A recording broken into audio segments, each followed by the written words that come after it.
It's season 3, Beyond Business. Come ride with me. Nick Freno in the house, sharing stories that inspire. From every walk of life, we're lighting that fire. Lessons learned, journeys shared, good vibes and laughs, we're fully prepared.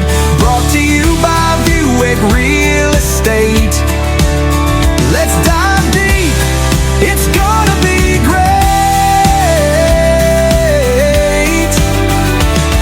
From the ups and downs, we rise and grind. Every guest has a tale, every tale is a find. Exploring the wisdom that life has to give. Together we grow, that's how we live. Lessons learned, journeys shared, good vibes and laughs, we're fully prepared. Brought to you by Buick Real Estate. Let's dive deep, it's gonna be great. So grab a seat, don't miss the ride. Beyond Business with Nick, let's take it in stride. Join the conversation, let's make it last. With stories and insights, we're having a blast. Hey listeners, before we kick off today's episode, I want to take a moment to highlight our incredible Season 3 sponsor, Buick Commercial Real Estate.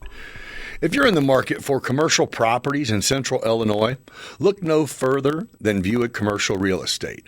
With a dedicated team led by Tim Buick and Cole Babcock, they bring unparalleled expertise and deep understanding of the local market to meet your commercial real estate needs.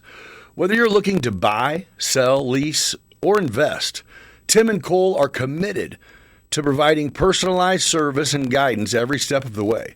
Their passion for helping clients navigate the complexities of commercial real estate sets them apart in the industry. So if you're ready to take your business to the next level or find that perfect commercial space, reach out to Buick Commercial Real Estate. You can find them on all social media platforms at buickrealestate.com or give them a call at 450-8500. Trust me, you'll be in great hands. And a special thank you to Tim and Cole for your unwavering support of the show. Hey everyone, if you're looking to transform your home with a fresh coat of paint or need some handiwork done, look no further than Clean Cut Painting and Handyman. This incredible local company specializes in both interior and exterior painting, and they bring a unique touch to every project. What sets them apart is their women-centric approach, because they truly believe that a woman's eye for detail and design is invaluable. From basement remodels to floor replacements and accent walls, Clean Cut Painting and Handyman is your go-to for all home improvement needs. Their team is not just proficient, but also professional, ensuring that every job is done right. So if you want to elevate your space, reach out to Clean Cut Painting and Handyman today. You'll be amazed at what they can do. They operate out of both Decatur and Springfield, Illinois, and you can find them on all social media platforms or look them up online at cleancutservice.com. Hey everyone, if you're on the market for custom apparel, look no further than Oakwood Screen Printing. This company specializes in all things screen printing, offering high-quality designs on everything from t-shirts and hoodies to hats and bags. Whether you're promoting your business, celebrating a special event, or just want to express your unique style, Oakwood Screen Printing has you covered. What sets them apart is their attention to detail and commitment to customer satisfaction. They use top-notch materials and the latest printing techniques to ensure your design looks vibrant and lasts for years to come. So if you want to make a statement with your apparel, reach out to Oakwood Screen Printing today. You won't be disappointed. If you use promo code BB217, that's right, BB for Beyond Business 217 at checkout, you will receive an additional 15% off online or in store. So that means ditch the custom ink link order, no matter where you're ordering from, and order your product online or in store from Oakwood Screen Printing using code BB217 for 15% off. Check out oakwoodscreenprinting.com for your next apparel order. Hey, everybody. Welcome to today's podcast, and thanks for joining me on Beyond Business. This is Season 3, brought to you by Buick Commercial Real Estate. This is Episode 2, which is brought to you by Clean Cut Painting and Oakwood Screen Printing. Today's guest spent his life as a student and teacher of Taekwondo and Brazilian Jiu-Jitsu, traveling the world teaching self-defense and competing in hand-to-hand combat. He made his way all the way to Las Vegas in the Octagon. And back in the day, he put Decatur, Illinois on the map and brought MMA back to his hometown for the first time, where it still exists to this day. Let's talk to him and see how his path along the way went and what he's been doing since. Welcome today, my man, Jason Reinhardt.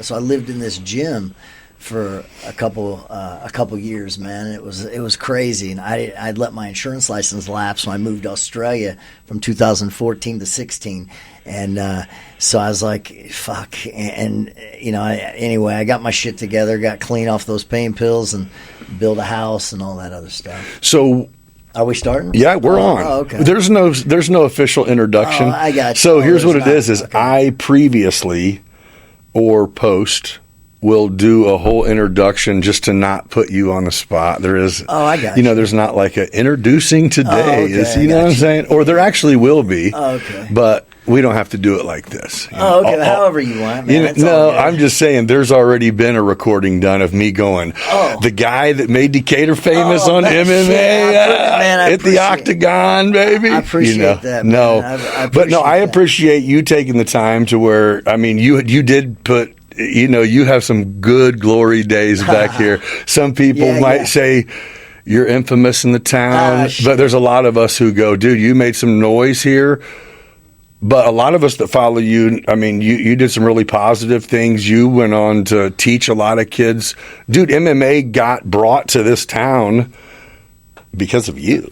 Man, I really appreciate that. I mean, after you, so what led to, you got hurt pretty bad. And is that what led to the problem with pain pills and all that? Is that what it was, as an injury? Oh, absolutely. I broke my neck in a title fight in 2005. I finished the fight and won the belt in the Reality Submission Fighting Championships in Collinsville, Illinois.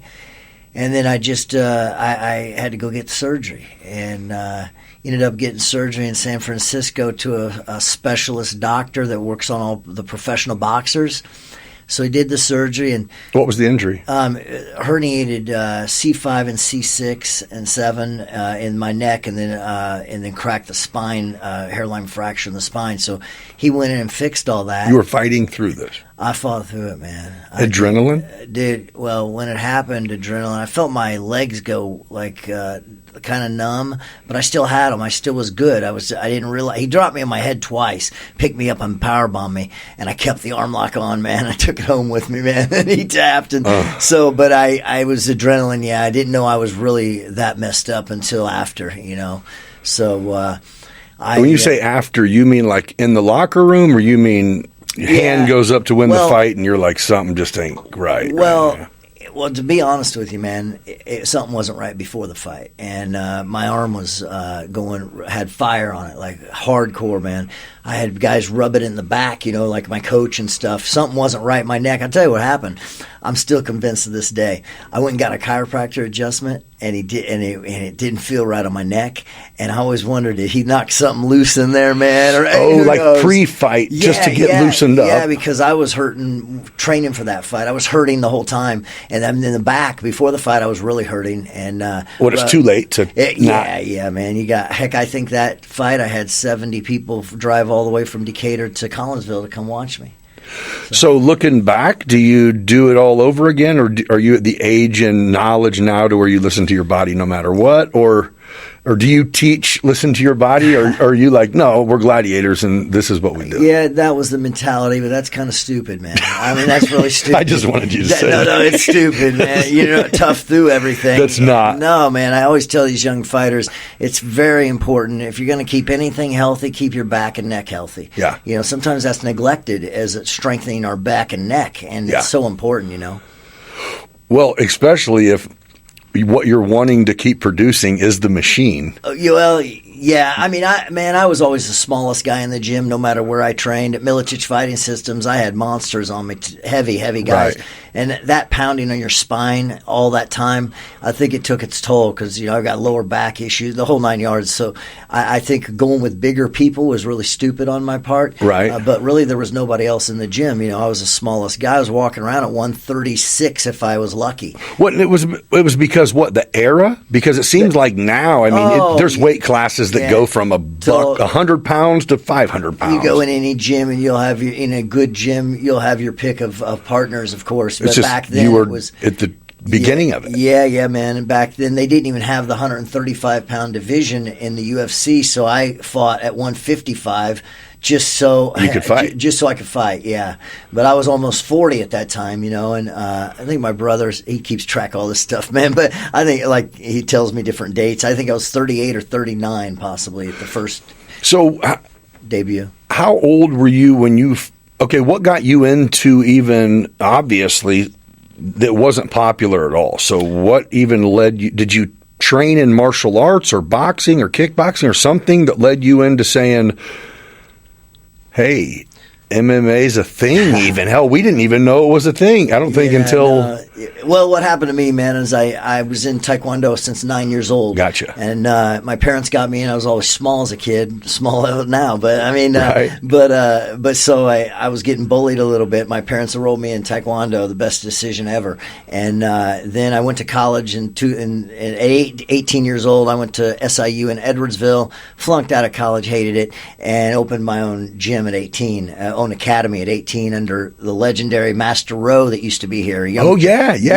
So he had he had his schools in St. Louis, and he actually financed it for me to open up a gym there, and I did. And then I moved back to Decatur like 3 years later or 2 years later, sold the gym, and then I started running the Taekwondo school here on El Dorado Street that was World Taekwondo Academy. So I'd do insurance business in the day and then go teach at night and on Saturdays. And then, man, one day, I think I was 26 years old, I started, or 25, something like that, but I started watching the UFC, maybe like 24, actually. Even, I was about 95, I think it was. Yeah, and so I just started watching. I saw, like everybody, I saw Hoist Gracie. Yeah. Just, this is before the Dana White UFC. This is the original. This was, Yeah. That company used to own the UFC. It was called SEG Entertainment. Yep. And I just saw Hoist Gracie, man, taking these guys down and choking them. And I'm like, man, I don't know how to fight. Right. I was like, man, this is I got to learn this. And so I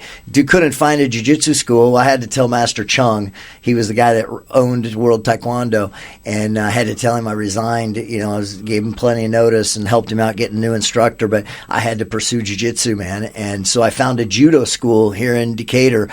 Rick Burbis. He was a really great, amazing judo coach. He actually was one of the few that actually got a full ride scholarship for college for judo, and he was teaching at the YMCA.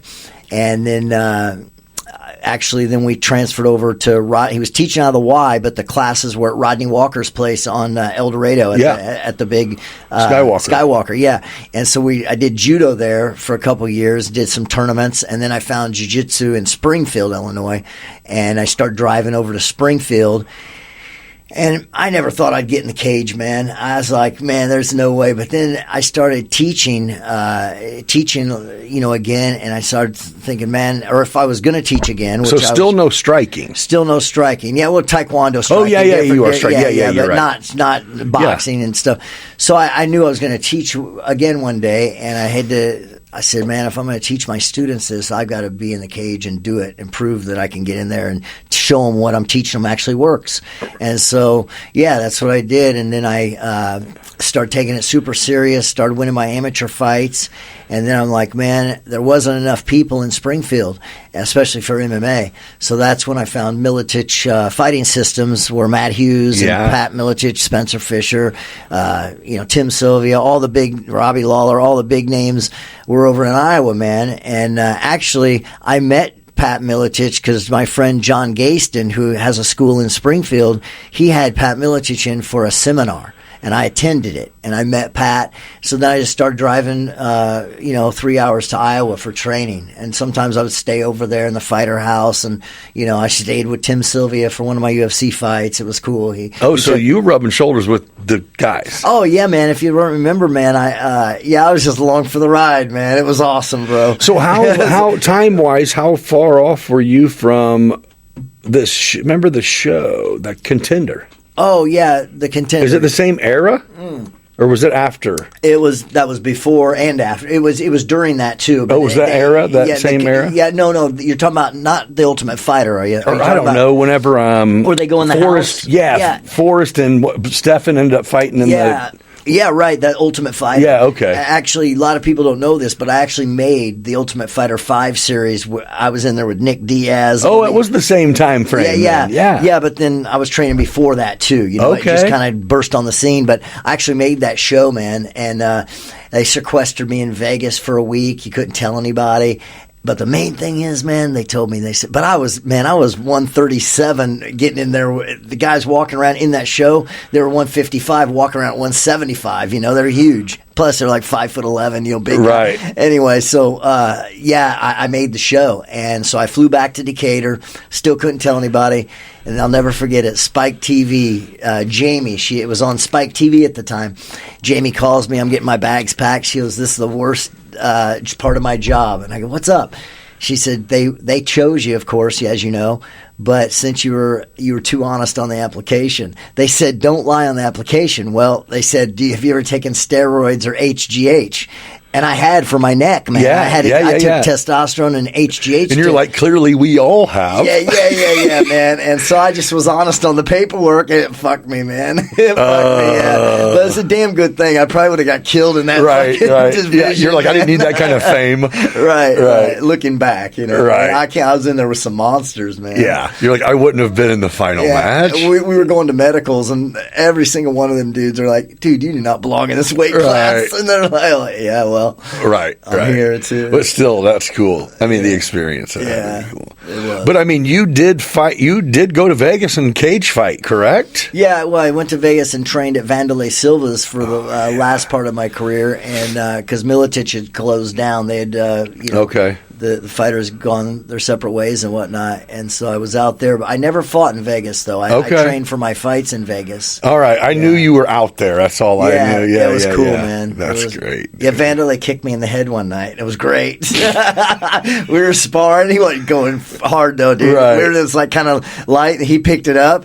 Bam! It like felt like a log hit me in the side of the head, man. So, what got you into back in the day? What got you kicked off into insurance? Was it just like a good hustle and you picked it up and ran with it? My father was in the business. Okay. I always knew, even when I went to college, I always knew I was going to be in the business. Okay. You seen it worked if you made it work. Right. And freedom. Because I could go out and sell a couple policies, whatever, 5-6 policies, then take off for 8 weeks or 7 weeks to go train. Sure. Yeah. Are you still in the business? I am. Yeah. Okay. I'm in Florida doing it. Okay, and what kind of insurance? It's life insurance. Oh, okay. Life insurance, yeah. All right, that's cool. I've got some agents that are under me, and they help. I have a team. I train agents as well. Okay, that's cool. So I got a story that I heard a little bit of that I want you to get into for me. Okay. And I'm just going to jog your memory because I only remember a little bit of it, and I want to say I heard it on a podcast. Oh man. So, and it was odd because it's an old story because whenever I got this place, I was back in the back cleaning some stuff, listening to it. Yeah. It was something about you worked for a guy, and maybe you had a falling out with your boss who was Oh yeah, that deal, man. That was crazy. That's crazy. Were you on a podcast talking about this? Maybe once it happened, man, and once it happened, they did a story on it. Yeah. The Fox Sports journalist Don McGuire did a story on it. Yeah. Yep. Can you take me through it? Oh man. Yeah. If you don't want to tell the long version, yeah. I just I was in Australia coaching, and I was so messed up on those pills, back in the day, but all prescribed, so I justified it. You know what I mean? I think that was the popular thing in general, is doctors were handing them out, and everyone was thinking they were okay. I had a lot of doctors, brother. I'm sure. I had anyone I wanted. Wherever you wanted to go. I ran out of this one. I called doctors. Okay. Whoever. Right. But anyway, I was functioning on it though. But I mean, obviously, being clean and sober, my mind is so much clearer. Now, as your version of functioning was completely different. Right, man. But yeah, I was in Morocco in 2013, living and coaching over in Morocco in Casablanca. Then I moved to Australia in 2014 to 2016 to coach. Took the head Jiu-Jitsu and MMA coach for XFC Australian top team in Melbourne, Australia. Awesome. And it was awesome, man. A lot of different nationalities. It was great. But I moved back to Decatur. My mother-in-law got sick, and my wife didn't want to move to Australia. I was like thinking that we could move to Australia, bro. It's beautiful, right? I hear nothing. I've only heard. But. Yeah, it's nice. It's nice. Yeah, the people are great there, and so I moved back to Decatur. I'm like, shit, man, what am I gonna do to make money here? Right. You know what I mean? I didn't have I let my insurance license lapse like an idiot, and so I started working for this guy at his mechanic spot. I'd known the dude for 25 years, and I started working for him. And you know how to turn wrenches, or you're just no. I was a sales sales manager, whatever not sales, you're the customer desk guy. service. Yeah, I was a desk guy. I knew I was going to move to Florida, so I was just buying some time, make a few bucks. Yeah, and so this dude started being a real jerk, man. Like.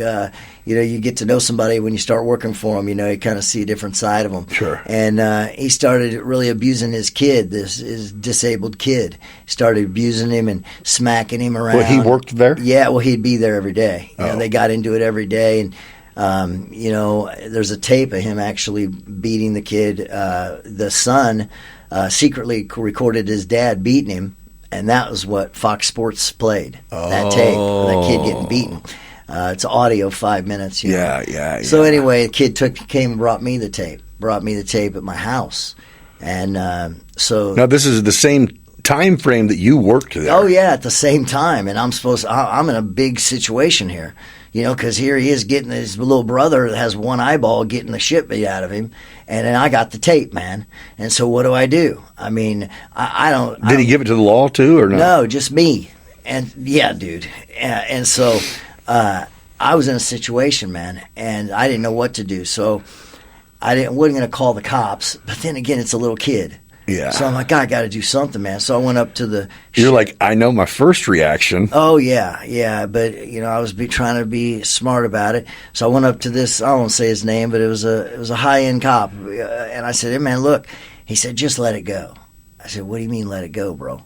I'm serious. And so then I took it to DCFS. Well, they didn't want to do nothing about it. Come to find out, those people over there got all their cars worked on by this guy for free. The guy would give them a huge discount, oftentimes free. So I got stuck in a situation, man. So I told, fine, I'll handle it. So I went to work that day. And he started in on me, man. Come up to my head, bro. I'm sitting at a desk. Like, come up to now, my does head. he know you? Or you guys know each other? Yeah. Not even saying that. We used to party together, man. So he is aware, like, if you just decided to fucking fly off the handle, then it could be bad. He would come by my desk, man, and the secretary would look at me and you're the most patient guy I've ever met. And I said, well, what do you mean? She goes, he'd come by and take his finger. If I'd mess up something, because I didn't know much about cars, I told him in the beginning. Right. If I fuck something up, bro, you'll be fine. So every once in a while, I'd mess something up. And he'd come by and say, we need to get you some brain surgery. You've been hit too many times. On my head, man. And so I'd be, all right, man. All right. I'd put up with that, right? Well, then one day, man, he come in and then that kid, what happened was he left me stranded at the office, and he was gone. And I had 5 customers wanting their cars. I didn't want to tell them. He's on a cell phone outside in the parking lot hiding from the customers, man. Tell them this, tell them that. Get them out of here, get them out of here. He's calling you. Yeah, man, and I'm trying to, and I'm supposed to lie to these customers, which I did, basically. Right. I said, yeah, he'll be tomorrow, or your car's going to be done whenever. I was relaying what he was saying, right? So then he comes rocking in when all the customers are gone, and and he started in on that kid, and they started in on each other, and he smacked the kid, and then that's when, bro, you know what I mean? And then he come at me. He come at me real aggressive, try to back me up into a stairwell drop off. Oh yeah. And I didn't play with him, man. I just faked a right and I hit him with a left hook. Not hard. I didn't go full power. That's the crazy part. He did get some stitches. He got a little stitches, but whatever. But he fell into me, man. And he fell into me and his knees buckled. He tried to bite my neck. So I judo tripped him. Got him on the ground, put knee on the belly. Here's where I fucked up. I put knee on the belly, and he'd always carry this knife. And I'm in his office. I whipped his ass in his office. That's what right. Anyway, right. I'd get a new office. I think I would. Yeah. Nah, anyway. So I put my knee on his stomach, man, and I told him, calm down. I could have elbowed him. I could have punched him. I didn't touch him. Oh, you didn't beat his ass? No, I did. Oh, of course not. I hit him one time. That's it. And it wasn't even full power. And, I mean, this guy's not a big guy. He's not a big guy. And he's my age. So I didn't want to kill him. I mean, I didn't want to hurt him bad, And so I just, anyway, so I look back. If anything, he hurt me. Listen, you definitely didn't give him what he deserved. Well, you're right. I wish I'd known now what I would have had probably if I would have put him on the ground, hit him on the ground. It would have gotten the same charge. It wouldn't get any different. Oh, so they did get you. Oh, bro, not only did they get me, so anyway. He was a victim, huh? Oh, yeah. Oh, well, anyway, when I had my knee on the belly, I used a Jujitsu move, and here's where I tell my students, and I messed up. I didn't take my own advice. You always make sure you know where your hands are, because there's the mouth to bite you, and so I was put my left hand on his chest to pin him down. I was looking for a knife because he always carried this knife. Man, he bit down on my pinky finger to the bone, man, and I still didn't crack him. I adjusted my knee at a 90-degree angle on his diaphragm, so you had to and let go of his breath, and I pulled my finger out of there. I'm calling the police. He's screaming for his son, the same son he was beating, screaming to help him when I was on top of him. He went back to like a childlike way. It was the weirdest thing. I've never seen a grown man go back with a voice like that. It was very bizarre. Oh, like he was not panicking. Like he was the child. He was very scared, bro, because he thought it was going to really pound him, And so I get my bags, and here's what's really messed up. So was his child reacting? No, his child finally ran in there at the end as I was getting off his dad. He was saying, hit him with a wrench, hit him with a hammer, hit him with a hammer. Yeah, I swear to God. Oh, bro. So he wasn't like, get off my dad. No. Kill him. No, he come in there at the end. He might have said that if he would have came in during the thing, but he come in right as I started to get off of him. You know what I mean? And so what's messed up is I grab my coat and I get down the street and I realized, holy shit, I grabbed his coat with all the customers' keys in it and his wallet and everything. So I didn't want to go back there, because I didn't want to. So I called my brother. My dad brought it up to him. Of course, he was hiding. Oh, you grabbed his coat instead of your coat? Yes, man. And I thought, who knows what? Fuck. Yeah, who knows what kind of charge they'd give me for that. Like I did it on purpose. So thank God my dad and brother brought it back. Oh, so that didn't get added to anything. Okay. They brought my dad and my brother, brought it back to him, and he was hiding in the back, and he gave it to their employees. But yeah, they charged me, man. They came out to my house. I told them exactly what happened. They said, because I threw the first punch, and I don't believe in letting somebody get in your face or letting somebody try to back you up to where you're going to fall. You strike, you defend yourself, especially on an aggressor like that. And he was connected, he knew some people, and so they charged me with a class 4 felony, assault with great bodily harm, 2 to 5 years in prison, man. And assault with great bodily harm. Yeah, great bodily harm, man, because I'm a fighter. That's why. That's why. Well, yeah. I mean, that's there. What other reason? But I'm just saying, how about? Yeah, that if anything, I think they would say you are trained to know when you are being threatened. Yeah. You know what I mean? I told if him. If you're on the stand going, well, I knew that at that moment this guy was being erratic to where I should get in trouble because I'm just fucking flying off the handle and don't know better. Right. And I mean, they didn't realize, like, do you realize how much mercy I had on him? I did control myself, believe me. Right. Yeah, so you could have done nothing. Yeah, like you said, if you would have comboed his ass up a few times and kicked him in the face, you would have got the exact same charge. Yeah, well, yeah, and you know, I do kind of get some satisfaction. He had to get stitched up, though. Yeah, that's good. That's good. Yeah. Well, no, it just sucks. I mean, no, I was going to say nobody wants to hurt somebody. But he hurt people. So he absolutely, some people deserve it, and he deserved it. I mean, I'll give you an idea how weird this dude is. When girls would come in with their cars, bro, and they'd have a gym bag, he would go through their gym bag. In the back, he had their panties and bras. He would collect them. I'm not kidding. It was nuts. That's like some dirty, stinking ass. Absolutely. That's why that's the kind of guy you're dealing with here. You know? Is he? Oh, he's still in business, yeah. Awesome. Yeah, real awesome, yeah.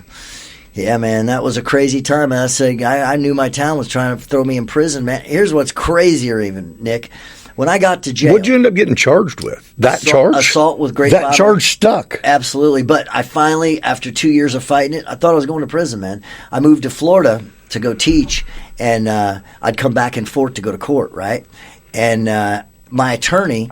I don't know if this makes any sense to you, but you know, this is the past. I get it, but it's still something. This thing still lingers on today, on my record. That's caused me some issues with some things because even though it got dropped to a misdemeanor, it's still a violent assault. You know what I mean? Yeah, yeah. So it exists. Yeah. So I don't know what I was going to say. I was going to say something. You said something about your attorney. Oh yeah. We get this. So I have the tape, right? The tape's online. It's with that Fox Sports guy. Right. My attorney says exact words. He says, Jason, that'd be a dick move on my part to show the prosecutors that tape. I said, what, the audio tape? Yes. I said, why? It shows the man's character, what he did to me. He got my face just like he did the son. So, and he never would show the prosecution, man. It always flabbergasted me, man. Yeah, it was very weird. Everyone's on the same team but you? Well, and here's another weird thing, man. It's always flabbergasted me, and you can tell me what you think. So the cops were real cool. They were like, man, they showed up 4 deep at my house. They thought I was going to fight them. Are you kidding me, bro? Well, you're a fighter and this and that. I'm like, dude, you got me pegged wrong, dude. Anyway, so they were like real appreciative that I was cooperative, which I found. You're like, what did you? Yeah, I said, you think I'm an idiot? You think I'm gonna? You thought I was going to beat the police department up? Fight the cops? Are you kidding me? So, but check this out. So they knew I beat up a child beater, right? So when I got to jail, they handed me off to the intake people. They put me in a cell, and man, I was up on that top bunk. And I looked down. I'd never been into jail before, man. And I was on that top bunk. I looked down. I said, hey, homie. He shot up out of that bed. It was about midnight. What? I'm like, man, I need to know what you're in here for. He goes, we don't ask that in jail. You don't ask that question in jail. I said, listen. Yes, the fuck you do, first of all. Yeah, I said, look, dude, I'm in a fucking closet buried alive with you, man. I need to know what you did. And he says to me, this is crazy. He says, well, they charged me with breaking my toddler's arm in 3 places. So were they trying to set me up and put me in there with another child beater? That was what I always wondered. Are you fucking serious right now? 1,000%. I never really told that story. I've asked people what they thought, and they all said, yeah, you were set up, because when I went into the jail, all the guys were screaming my name. That's Reinhardt, blah, blah, blah. And so then they put me in there with another child beater, man. Dude, there's not a doubt. There's not a fucking question in the world. That's weird. And here's what's weird. Usually the police and the CEOs, they don't. I want to take a moment to highlight our incredible Season 3 sponsor, Vuig Commercial Real Estate. Whether you're looking to buy, sell, lease, or invest, Tim and Cole are committed to providing personalized service and guidance every step of the way.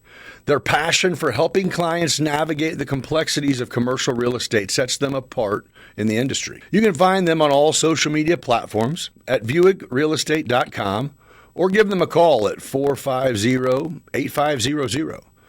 Trust me, you'll be in great hands. And a special thank you to Tim and Cole for your unwavering support of the show. Hey everyone, if you're looking to transform your home with a fresh coat of paint or need some handiwork done, look no further than Clean Cut Painting and Handyman. From basement remodels to floor replacements and accent walls, Clean Cut Painting and Handyman is your go-to for all home improvement needs. So if you want to elevate your space, reach out to Clean Cut Painting and Handyman today. You'll be amazed at what they can do. And you can find them on all social media platforms or look them up online at cleancutservice.com. If you're on the market for custom apparel, look no further than Oakwood Screen Printing. If you use promo code BB217, that's right, BB for Beyond Business 217 at checkout, you will receive an additional 15% off online or in store. Check out oakwoodscreenprinting.com for your next apparel order. Really even mingle, unless there's a plan. Oh, wow. I didn't see them mingle, I don't think. You know what I mean? Usually it's like, fuck the police, we ain't them. Right, yeah. You know what I mean? Yeah, unless it's like, let's fucking... Man. Hey, he fixes our car too. So, yeah, maybe, man. Maybe. No, but first of all, yes, that you're... For someone to say, for the reaction to be like, hey, we don't ask that, that means... Oh, now you definitely got to say what the fuck. And the child beater's uncle used to be the Maine state's attorney here for 35 years, and assistant state's attorney. So, see what I'm saying, man? Oh, boy. Yeah, it was crazy, man. Crazy time. But you know what? I'm blessed that it happened because I probably would have never gone to Florida. Dude, that's just insane because it's almost like who protects someone who hurts children? Well, fuck a discount for a car. That's not even your money. Well, there's no one involved that pays for their own car to get fixed. Yeah, the sheriff I went to did, and the DCF main lady I went to did. Matter of fact, she said stop calling her, because I'd left some messages, because nobody's getting back to me. So, that was kind of weird too, man. Yeah, there's some times where you go, you're being paranoid. They're not messing with you. But then it's like, oh, come on, man. I mean, especially when you're going, hey, I'm not trying to get nothing out of this. But, hey, we still got a sick fuck over here. Right. Still currently, I don't know. You want that lift? Oh, thanks, but sorry. But I'm just saying, even still, can you say what garage it is, or do you want to leave that out of it? I probably should leave that out. Okay. He deserves it. I should have blasted it all over the place. I could have. Why don't you say it, and then we can decide later if you want me to take it out? I'll tell you off. Can I tell you off? Be the one who puts it on there. Oh, shit. Oh. You can tell me later or I'll decide later if we should take it off. Okay, it's West End Auto. Yeah, he doesn't even have a sign up. It used to be Hazel Riggs. Yep. Chrysler Hazel Riggs. Yep, I know what you're talking about. That's fucking crazy, dude. Yeah. What a sick fuck. Yeah. Panties fucking dirty. What was crazy? What was crazy is I used to take his sons fishing, and I used to kind of, because they didn't have a mom really, so she had left, and so I was like kind of, they called me uncle basically. Yeah. Was he alcoholic or something? No, he was on a drug called. He was on some shit, pain, and I think he liked to drink too. Yeah. So what is it? How did you? I'm jumping all over the place here, but. So, you have mentioned being on, and I mean, it's no secret to you're not ashamed, I guess, of, you had a opioid addiction. Yeah, man. How'd you overcome that, dude? That's huge. I mean, first, congratulations, because, man. I mean, struggling with that for a long time, a lot of people, that ends their career of life. It did for mine. I was, I lost a lot of money on that stuff. Will you pull that up just a tiny bit towards you? I lost a lot of money doing bad business deals, as far as like in my business, and just I had rental properties. You give away the farm. You give away the farm on that stuff, Right. Xanax, opiates, the pain pills, and they had me on. It's not the doctor's fault. I hate when people say that. I did get overprescribed though. I got it. Sure. I mean, I was on straight up Vicodin, Tramadol, Xanax, morphine, and fentanyl. All training with that stuff. All I was trying to do is get out of pain, and it wasn't getting any better. What I later learned is the Vicodin, and if you look it up, opiates can oftentimes exacerbate your pain that you're already in. It makes it worse. So I kept hurting worse and worse. So I'd go to another doctor. I'd go to my main doctor and tell him, and they'd get me on something else. Oh, so you're not killing your receptors to the pain by taking medicine. Right. So now you're hurting. Right. And you hurt worse. And that's the problem with opiates is it can exacerbate your pain. So was it the most excruciating time ever getting off of them? Absolutely, man. How long did what was the process? Well, if I didn't have a great wife, she stuck by me and did you have to rehab, or I did you had to go to rehab, man. I tried for 2 years off and on, getting off of them and stuff. And I have a friend, Pinklin Thomas, who fought Mike Tyson, an old boxer. He's from Orlando. He's been clean for 20 years, and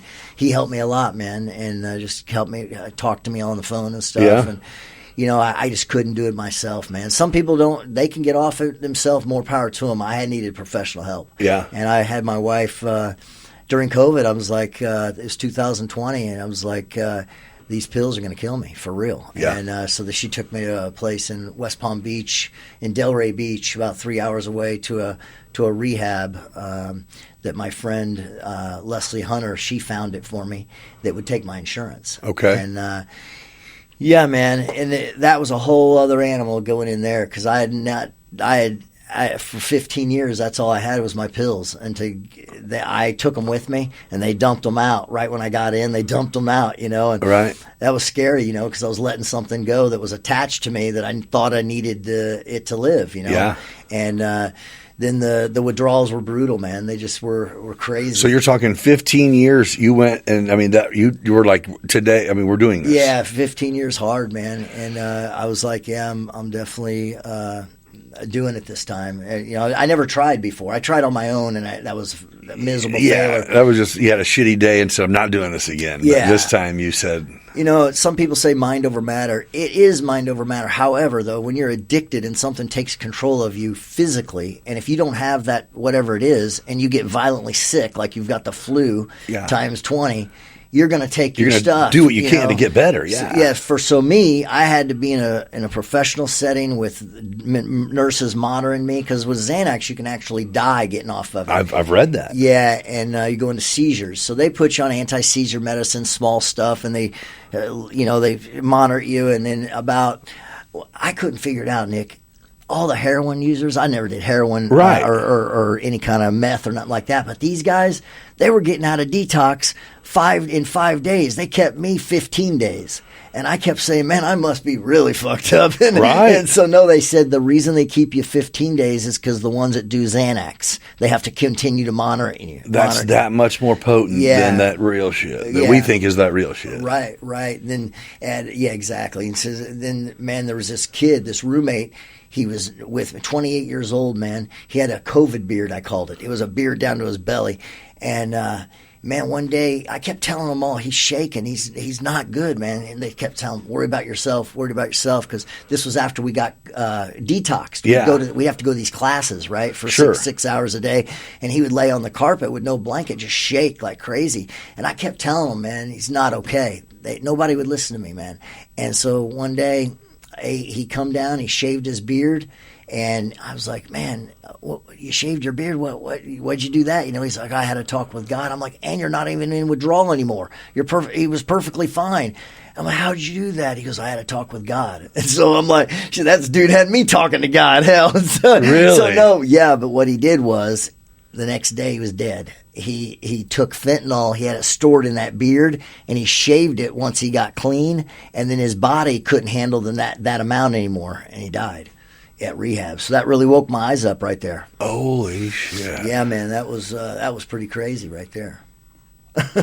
Oh. Yeah, because you get clean, I guess, and if you took your same amount you were taking, it can kill you, and it did. Oh shit. Yeah. Yeah. That is crazy. But I think that. So how long were you there? 46 days and nights. Okay. over. Man, I was telling them all when I got there, I was in so much withdrawal. They always trying to, want you to come here, come there, just bug you. It's a process, right? Yes. And I got frustrated. I told them I told them all that I was Charlie Sheen's nephew and I had tiger blood in me, and don't mess with me, man. You're gone, dude. I apologized to them later. They go, "You were fine." I'm like, "No, You're like, I was not fine. No, dude. I was not fine." So what does it get to after your 15 days? Then was it kind of like you felt like at least what was it after at least the sickness is gone? At least you're going, holy shit, I'm normal again? No, or that didn't happen until about the 33rd day for me. I had a prostitute on one side of me. She was a patient there, and a nurse that was a patient in rehab. She was on one. They were both on each side of me, and they were counting the days for me every day that I'd start feeling better. And them women were to a spot one day. They told me 33 days, and I think I started feeling better at like 32. And they were right on the money. And they kept trying to put me on Suboxone, man. Yep. And I did that road before. Yep. And that's harder to get off than all of it. I was just going to say, I've recently become familiar with reading up a little bit on that. And I heard that's brutal. Like methadone type shit, right? It is. It's brutal to get off of. I mean, I laid in my basement one time, got off of it. It took 40 days in my basement just in the dark, and but I had Xanax to help me, so that's not fair. Right. I didn't but at rehab, I didn't get back on it. I told them, I'm not. They kept pushing it on me. And, your withdrawals will go away right now if you just take this. I go, dude, I know what that is, man. I know it's going to be. You walk another drug. You walk in the woods 10 miles, you got to walk back 10 miles.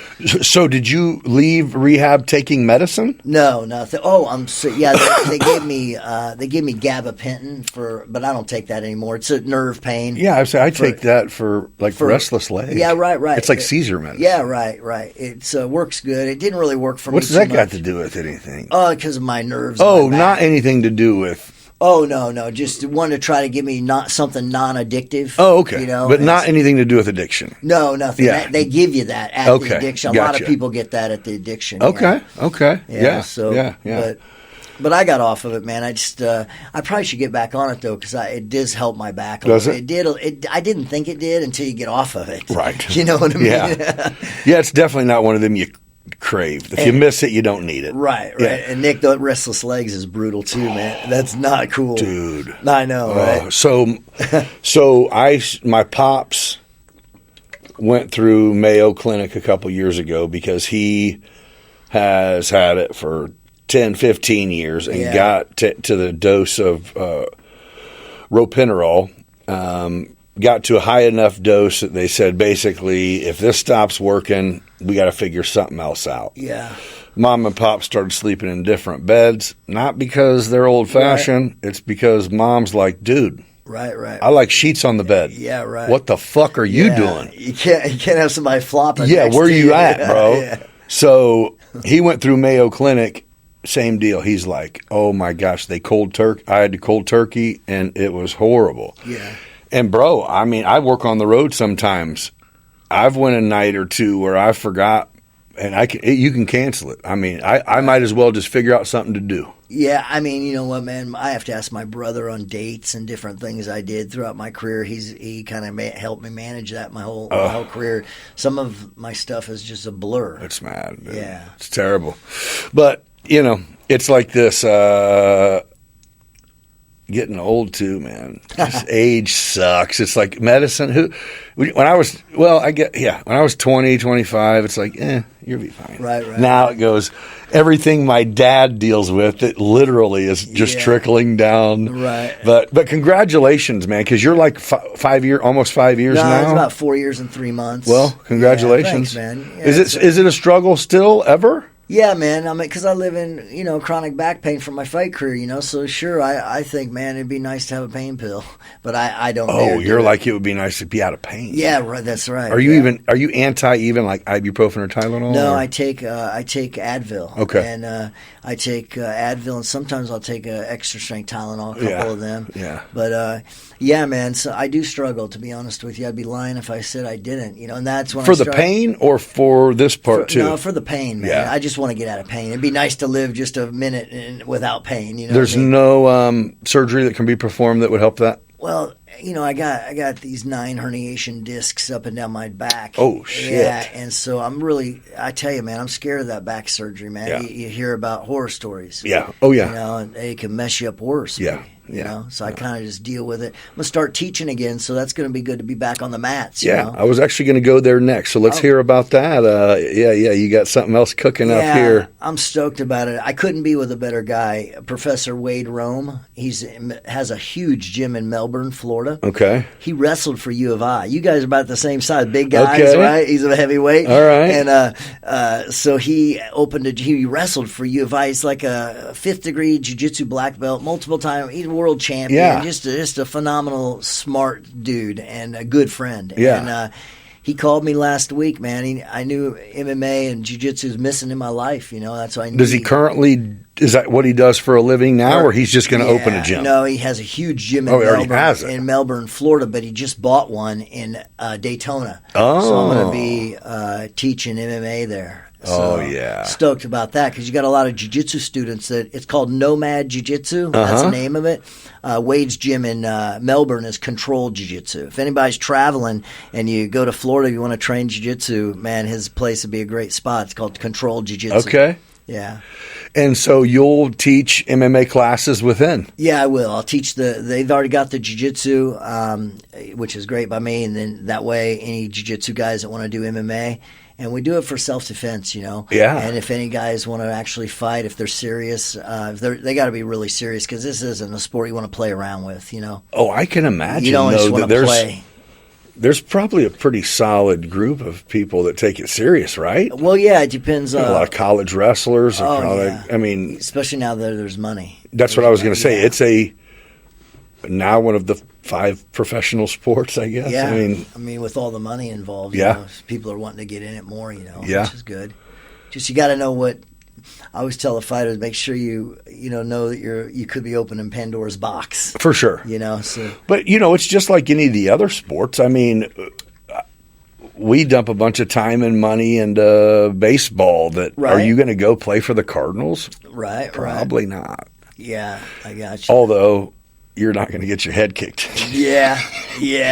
I'm just saying, though. But you know what I mean? Is yeah, you're going to chase a dream, and will you make it? Yeah. It'd be a fun chase, but Yeah.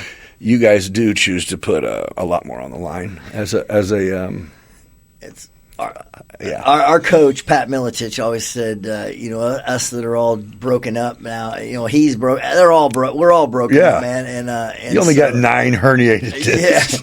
Yeah. I don't even know how many. I didn't know you had 9 discs, but you apparently got 9 herniated. They said up and down 8 or 9. They Yeah. said up and down my spine, bro. That's like all of them. Yeah, right.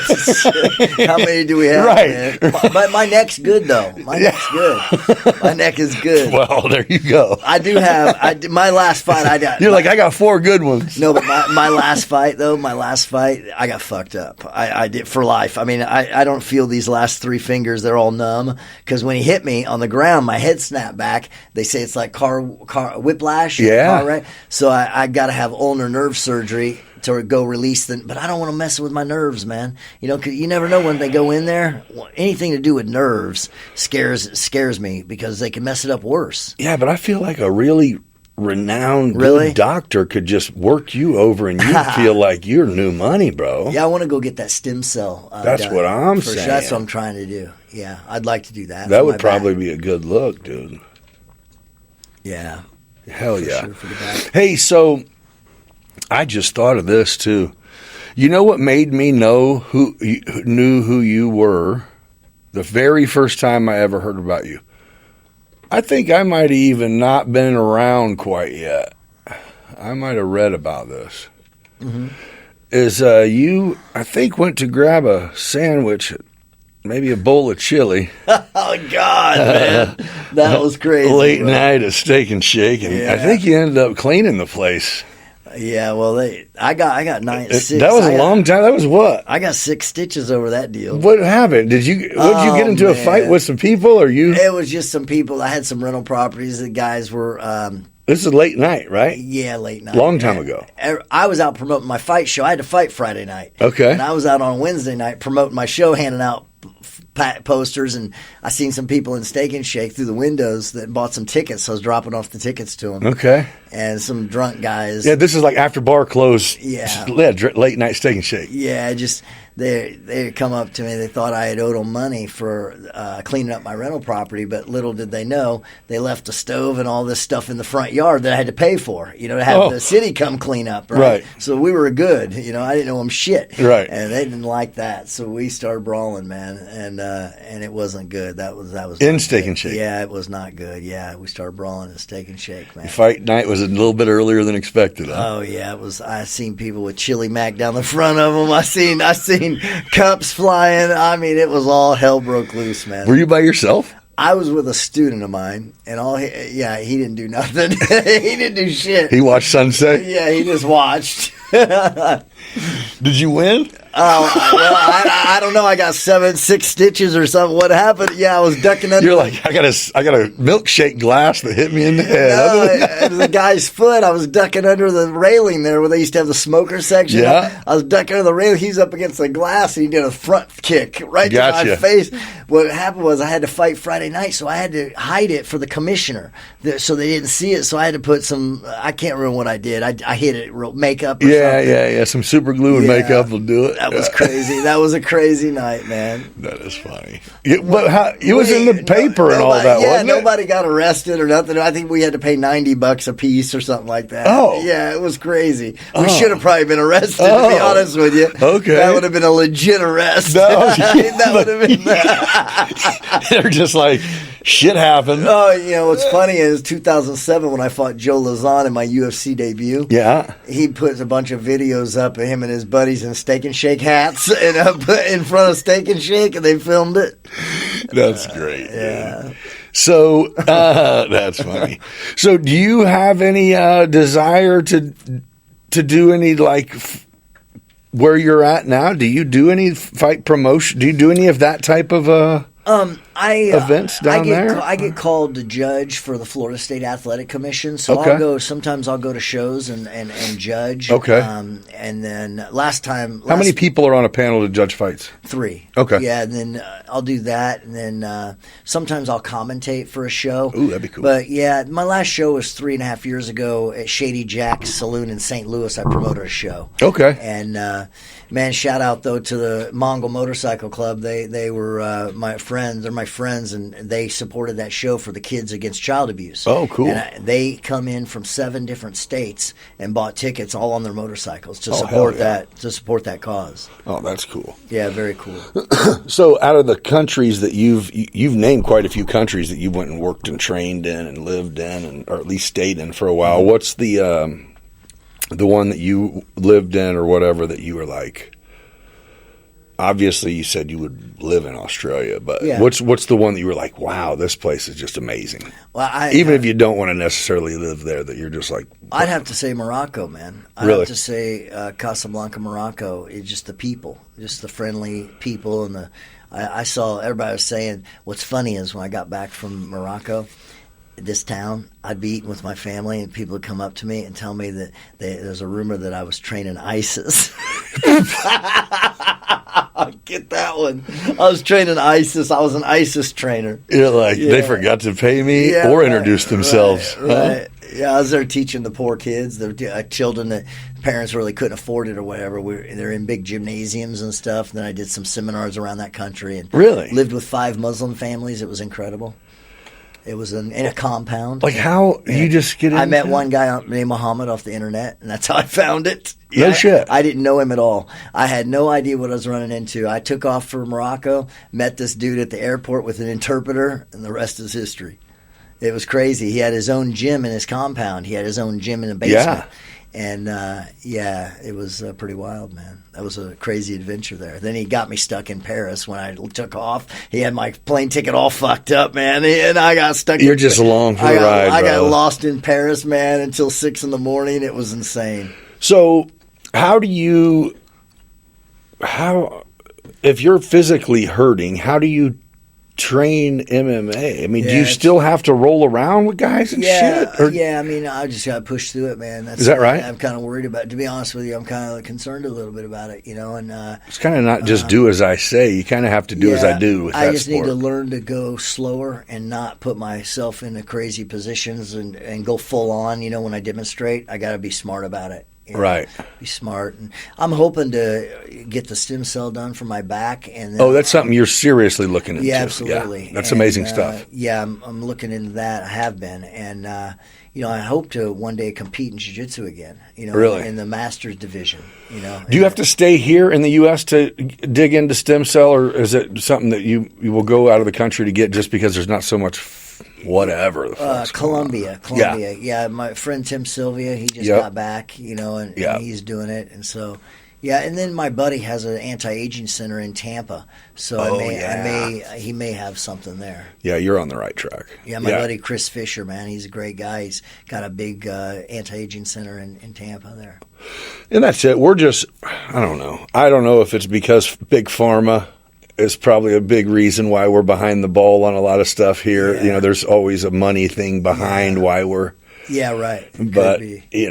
but Could be, yeah. you have to go overseas to take care of yourself. Yeah, right. But, yeah. people big money's got to stay big money. Right. But, well, man, I know you got stuff to do, and I really appreciate you taking the time to come in and sit down and talk, man. Thank you. They just tore down my old building that at the YMCA downtown. They did? They just tore that one down. They did, That was man. when I brought MMA to Decatur under Militich Fighting Systems. Yeah, they Pat did tear that Militich's down. gym. Yeah. So when you first started here, was it over in the guy that it was in Fairview Plaza back in the day? Oh, you mean the Taekwondo? Yeah. I used to, man. Yeah. That's another story. But I was teaching from Earl Taylor. Earl Taylor, that's what I was trying to think of. I was going there to teach a little bit for him, not a lot. Yeah. But he was, that was a trip. That was just in my head trying to rack and go. There's still a guy in Decatur that teaches, I think at the mall, isn't there? Yeah, Josh Sharp at Taekwondo. Yeah. But then my buddy Mike Stewart has the Strength Academy, and out by next door to the Wits End. What is that? It's in that. It's going north in the little strip mall. What was that? The East End Grill. Remember where the East End Grill used to be? Oh yeah. Oh shit. In that area, in that complex, the East End Grill. Yeah, I know exactly what you're talking about. Right. On Brush College? There? Yeah. The Strength Academy. He's got a heck of a jiu-jitsu program going. Oh, cool. Under there, and then so it's awesome to see. I mean, it's just a cool thing like you said, whether it's self-defense or man, be physical, man. Yeah, right. A lot of kids. I mean, for youth and Right. for adults to.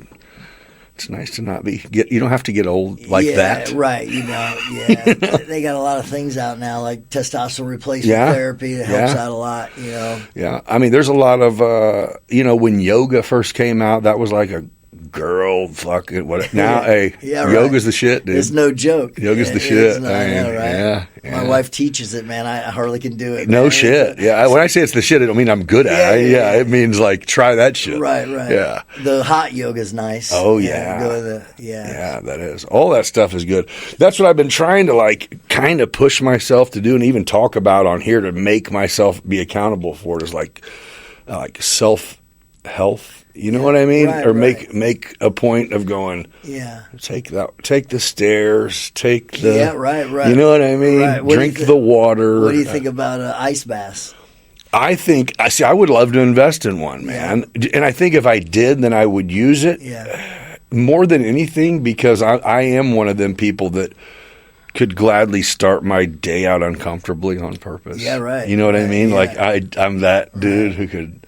Just go fucking let's suck this shit up and kick it off. Right. Vanderlei Silva used to have garbage cans out back with he used to have this huge freezer, and he'd put chunks of ice in all the garbage bags, so when our garbage cans, and so after training we'd all have to jump in when it sucked. Oh, it's terrible, right? Oh yeah. I don't like it. Yeah, I was going to say it's miserable, but it's also there's a lot of brain that comes into it. Once you get in there and you stay still, it kind of you can deal with it. But it's that initial going in. I'm going pop out now. Yeah. And if you're in there and you move a muscle, it like shocks your whole body in a cold way. Yeah. So that's it. My son's 14, and we watch a lot of podcasts, and so we are both getting exposed to some of the cool stuff that's out there. Yeah.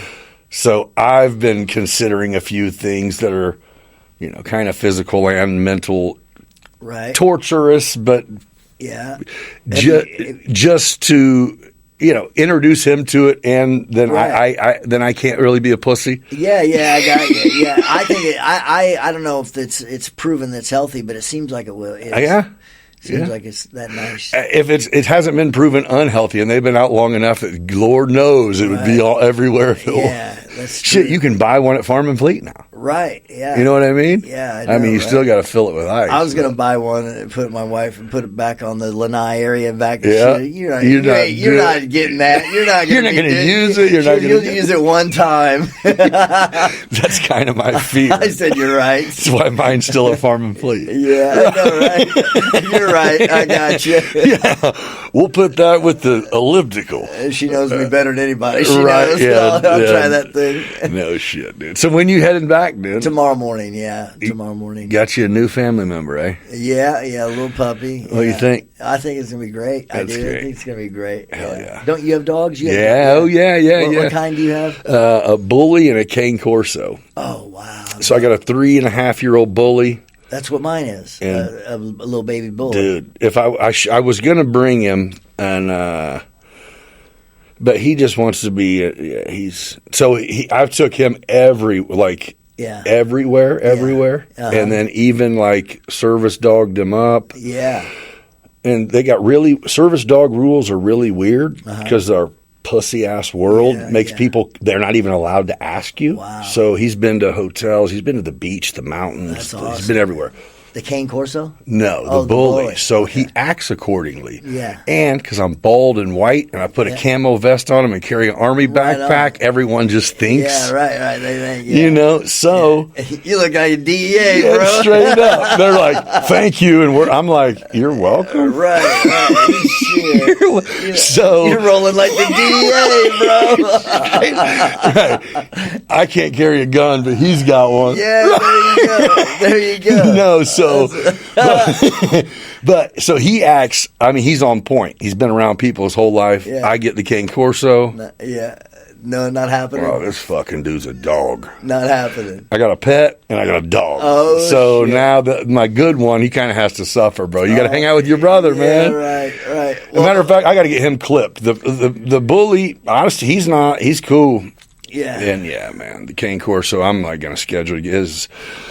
I'm like, you deserve your nuts unless you don't. And I got you. He's just too. He's too much. Yeah, bro. I got you. He's fucked, dude. Shout out to Cody and Kinder Garrett at Mount Zion. They're the ones that have the bullies left. They have some. Oh, they do? Have some left, man. They'll treat you good. Are they? Are they like papered up? Big time. They breed them. Oh yeah. No, it's a one and done. The way I understand, it's a one and done for them. They just want to do it. Well, they had 13. No yeah, shit. Man. Hell yeah. The mom is 90 pounds and the dad's 140. Okay. Yeah, so. Cody and Kendra Garrett. Yep. There you go, man. Get you a bully puppy. You guys, everybody who's, where'd you guys get Drone? There you go. My dog's name's Drone. Oh, wow. Yeah. We're trying to name our dog. I don't know what I'm going to name it. Yeah, that's a tough one. Yeah. Yeah. They usually choose their names. Yeah. Right. I'm going to let her name it. That's it. Yeah. Hey. Yeah, hey. So I named... Hey. This is a racist ass name for my other dog. Yeah. So my other dog's name, the cane corso, is strictly because I wanted to hear my mom call it. Okay. It's Vato. Oh, that's a cool name. Yeah, like a Mexican. I thought you were going to say like Hitler or something. No. No, that'd be good. Straight up, right? No, whenever you started saying that, I thought you were going a whole nother direction. I was going to be like, don't say it, bro. No. He is black. No, I'm just kidding. No. Shit. But I wanted her to be like, Vato. Hey, Vato. Yeah. That's awesome. That's funny. That's awesome. So there has been a couple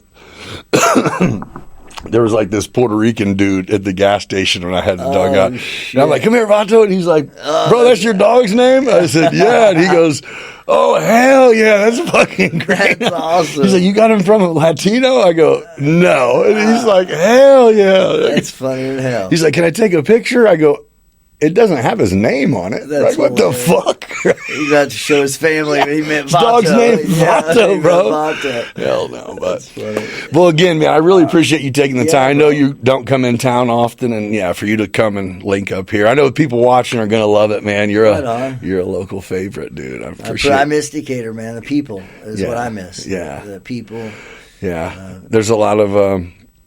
Yeah, it's a lot of stuff going on, a lot of stuff falling apart. They just unfortunately walked 700 people out of ADM in the last like 48 hours. Is that right? It's terrible. Terrible. Unexpected. Sucks. That like really sucks. Like it kind of, if I'm not mistaken, like it hit the news and they got met at their desk by security. That's incredible. Like, yeah, no, 700?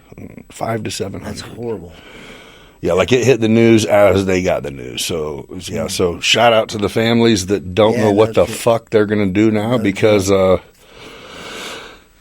ADM decided to source the jobs wherever the fuck else in the country they're going to cut back. Yeah, I don't know if it's that or probably spread out wherever else they do it. You know, they didn't get no smaller. It's just going. Crazy times we live in. It is.